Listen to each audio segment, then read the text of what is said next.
Hey everyone, Mrs. Currier here. I'm going to read the next chapter in the Trumpet of the Swan.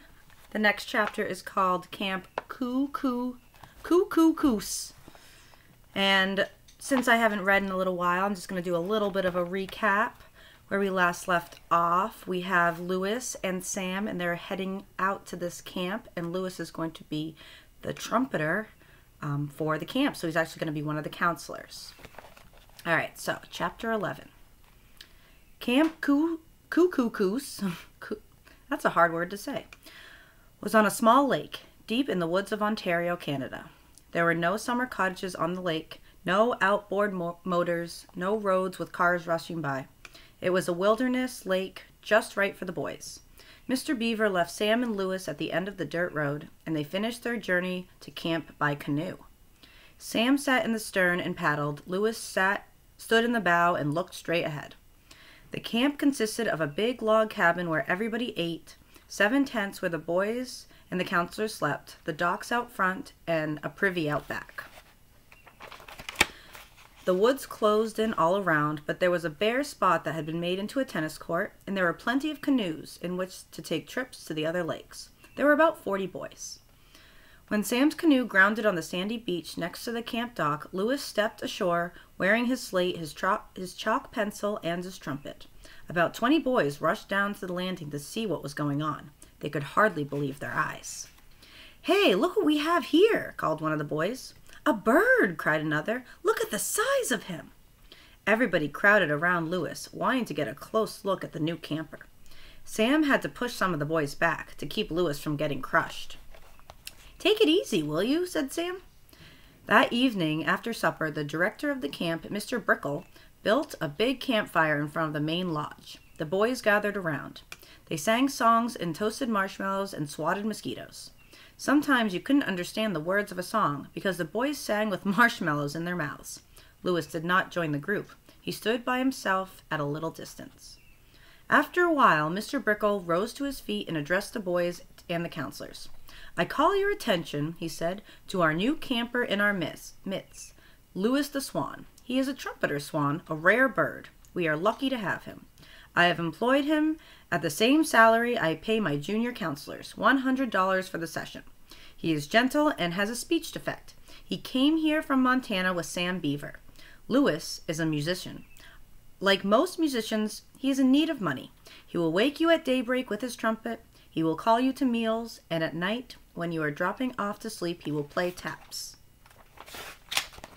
And he will bring the day to a close. I caution you to treat him as an equal and to treat him with respect. He packs a terrific wallop with one of those wings. I now introduce, for your listening pleasure, Lewis the Swan. Take a bow, Lewis." Lewis was embarrassed, but he came forward and bowed. Then he raised his trumpet to his mouth and blew a long coo. When he finished, from the opposite shore of the lake came the echo, "Coo-hoo!" The boys clapped. Lewis bowed again. Sam Beaver, sitting with the others, had his mouth full of marshmallows and was delighted with the plan that had succeeded. At the end of the summer, Lewis would have $100. A boy named Applegate Skinner stood up.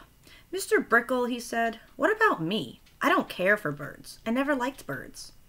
"Okay, Applegate," said Mr. Brickle, "you don't have to like birds. If that's the way you feel about it, just go ahead not liking birds. Everyone is entitled to his likes and dislikes. Come to think of it, I don't really like pistachio ice cream. I don't know why I don't like it, but I don't. Do not forget, however, that Lewis is one of your counselors. Whether you like him or not, he must be treated with respect." One of the new boys, who had never been to camp before, stood up. "Mr. Brickle," he said, "why is this camp called Camp Kookooskoos? What does Kookooskoos mean?"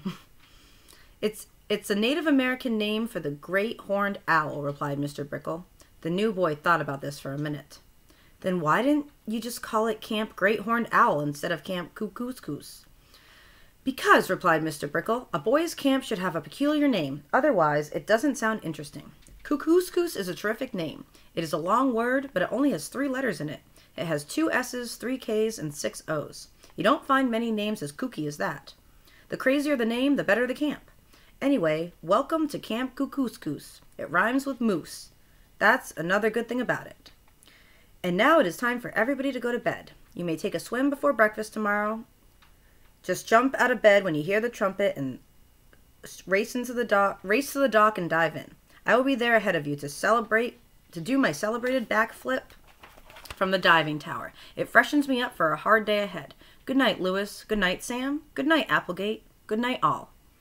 The light was fading, and the boys straggled off to their tents in the darkness. The senior counselors sat together in the porch. Sam crawled in under his blankets in tent 3. Lewis walked to a high, flat rock by the shore and stood there waiting. When the lights were all out, he faced the camp, raised his horn to his mouth, and blew the taps.